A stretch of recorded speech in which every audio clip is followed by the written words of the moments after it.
Salam sejahtera Malaysia, terima kasih kerana menonton video-video dalam channel ini. Sebelum kita mula, jangan lupa untuk tekan tombol subscribe, share, like dan komen. Let's go! Salam sejahtera dan selamat petang kepada seluruh rakyat Malaysia. Berita seterusnya dipetik dari Malaysia kini bertajuk USJT Bukit Aman siasat dakwaan Hadi mahu jatuhkan kerajaan polis. Berita penuh. Siasatan terhadap Presiden PAS Tan Sri Abdul Hadi Awang berhubung kenyataannya yang mendakwa Perikatan Nasional PN sedang berusaha menjatuhkan kerajaan akan dijalankan unit siasatan jenayah terkelas USJT Bukit Aman. Ketua Polis Daerah Sentul SCP B. Eng Lai berkata, pihaknya telah menerima laporan terhadap ahli Parlimen Marang itu yang dibuat Pemuda Amanah Nasional dan Angkatan Muda Keadilan AMK Selangor di Ibu Pejabat Polis Daerah IPD Dang Wangi semalam. Kes berkenaan akan disiasat oleh unit siasatan jenayah terkelas Bukit Aman, katanya ringkas dalam sidang media di Ibu IPD Sentul di Kuala Lumpur hari ini ketika diminta mengulas mengenai perkembangan isu berkenaan. Laporan polis itu dibuat Exco Pemuda Amanah Nasional Fadhil Umar Aminol, Huda dan Ketua AMK Selangor Izwan Kasim berhubung kenyataan Abdul Hadi yang mengakui terdapat usaha dijalankan PN dan Parti Blok Pembangkang untuk menjatuhkan kerajaan pimpinan Perdana Menteri Datuk Seri Anwar Ibrahim. Abdul Hadi pada Isnin ketika ditemu bual media di Parlimen berkata, tiada sesiapa pun boleh menghalang usaha PN tersebut berdasarkan sistem demokrasi diamalkan Malaysia dan ia boleh dilakukan sama ada melalui undi tidak percaya ataupun surat akuan berkanun SD. Salam sejahtera dan selamat petang kepada seluruh rakyat Malaysia dan pendengar berita panas hari ini dipetik dari Malaysia kini bertajuk SPRM tahan Muhyiddin.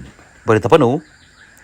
Suruhanjaya Pencegahan Rasuah Malaysia SPRM mengesahkan bahawa bekas Perdana Menteri Muhyiddin Yassin telah ditahan semasa memberi keterangan di Ibu Pejabat Suruhanjaya itu pada jam 1 petang tadi. Sebelum itu, Muhyiddin hadir untuk dirakam percakapan bagi melengkapkan proses siasatan akhir berhubung projek Jana Wibawa dan isu berkaitan. SPRM juga telah mendapat izin mendakwa daripada Pejabat Peguam Negara bagi menuduh Muhyiddin di Mahkamah Kuala Lumpur pada 10 Mac.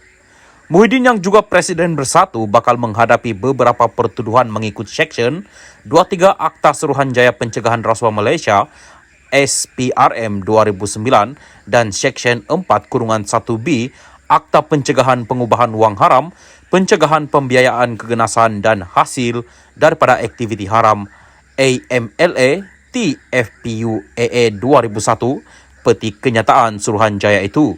Sebelum ini, Malaysia kini melaporkan selepas 6 jam berada di Ibu Pejabat SPRM di Putrajaya untuk memberi keterangan, Muhyiddin dilaporkan masih belum meninggalkan bangunan itu.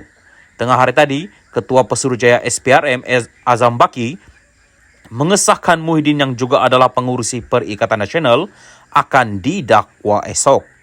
Sementara itu, sumber SPRM memberitahu Malaysia kini bahawa Muhyiddin akan menghadapi banyak pertuduhan jenayah di mahkamah di Kuala Lumpur esok. Menurut sumber yang dekat dengan siasatan, dia akan didakwa bahawa beberapa peruntukan mengikut Akta SPRM. Bagaimanapun, masih belum dapat dipastikan sama ada Muhyiddin akan ditahan semalaman sebelum dibawa ke mahkamah.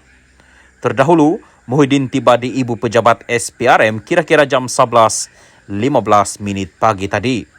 Muhyiddin yang juga pengurusi Perikatan Nasional PN tiba dengan menaiki sebuah kereta jenis Toyota Velfire berwarna hitam diiringi 3 buah kereta lain sebelum dikerumuni penyokong dan pemberita.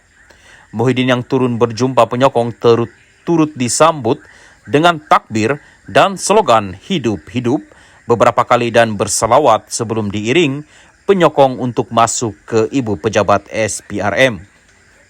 Hadir sama memberi sokongan kepada Muhyiddin ialah Timbalan Presiden Bersatu Ahmad Faisal Azumu, Timbalan Presiden PAS Tuan Ibrahim Tuan Man, Mohamid Azmin Ali dan Hamzah Zainuddin. Terdahulu Muhyiddin tiba di SPRM dipercayai berkaitan siasatan Badan Anti Rasuah itu berhubung program Jana Wibawa.